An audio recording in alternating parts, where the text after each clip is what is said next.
বিনামূল্যে রান্নার গ্যাস দেবে বিজেপি সরকার। সাধারণ মানুষের জন্য বিরাট প্রকল্প চালু মোদী সরকারের। প্রতিশ্রুতি মতোই এবার থেকে দুবার বিনামূল্যে এলপিজি সিলিন্ডার দেবে বিজেপি, সাথে আবার নগদ টাকাও দেওয়া হবে।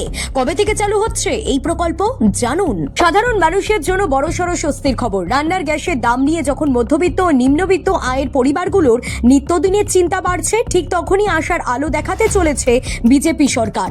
নির্বাচনী প্রতিশ্রুতি অনুযায়ী এবার থেকে বছরে দুবার বিনামূল্যে এলপিজি সিলিন্ডার দেওয়ার পরিকল্পনা নেওয়া হয়েছে। এই প্রকল্প চালু হলে উৎসবের মরশুমে সংসারের বাড়তি খরচ কিছুটা হলেও কমবে বলে মনে করছেন অনেকেই। সরকারের এই উদ্যোগে কারা কারা উপকৃত হবেন, কিভাবে মিলবে এই সুবিধা এবং কবে থেকে প্রকল্পটি কার্যকর হবে দেখে নিন। 2026 সাল শুরু হতে না হতেই রীতিমতো লটারি লাগলো সাধারণ মানুষের। এবার বছরে দুবার বিনামূল্যে এলপিজি গ্যাস সিলিন্ডার পেয়ে যাবেন সাধারণ মানুষ। শুনে বিশ্বাস হচ্ছে না? তবে এটাই দিনের আলোর মতো সত্যি। সরকারের এহেন ঘোষণায় খুশির আবহ বইছে সকলের মধ্যে।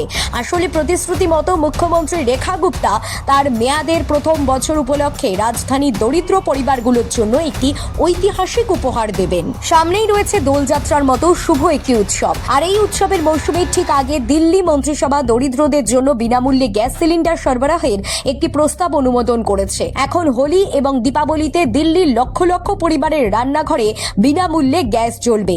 একটা টাকাও খরচ করতে হবে না। মুখ্যমন্ত্রী রেখা গুপ্তা এটিকে দিল্লির পরিবারের জন্য একটি বড় অর্জন হিসেবে বর্ণনা করেছেন।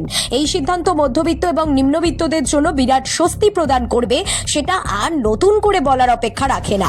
সূত্রের খবর, মুখ্যমন্ত্রী রেখা গুপ্তা সভাপতিত্বে অনুষ্ঠিত মন্ত্রিসভার বৈঠকে এই প্রকল্পের জন্য 242 কোটি টাকা বাজেট অনুমোদন করা হয়েছে।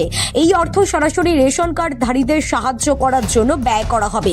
সরকার স্পষ্ট করে জানিয়েছে যে এই প্রকল্পের সুবিধা এই হোলি থেকেই পাওয়া যাবে। প্রকল্পের সবচেয়ে উল্লেখযোগ্য বৈশিষ্ট্য হলো এর স্বচ্ছতা। দিল্লির মুখ্যমন্ত্রী রেখা গুপ্তা জানিয়েছেন যে সিলিন্ডারের জন্য 853 টাকা সরাসরি রেশন কার্ডধারীদের ব্যাংক অ্যাকাউন্টে ঢুকে যাবে বেনিফিট ট্রান্সফারের মাধ্যমে। এর ফলে মধ্যস্থতাকারীদের সমস্যা দূর হবে এবং জনসাধারণের সরাসরি সুবিধা পাওয়া নিশ্চিত হবে। Bureau report, talk to time.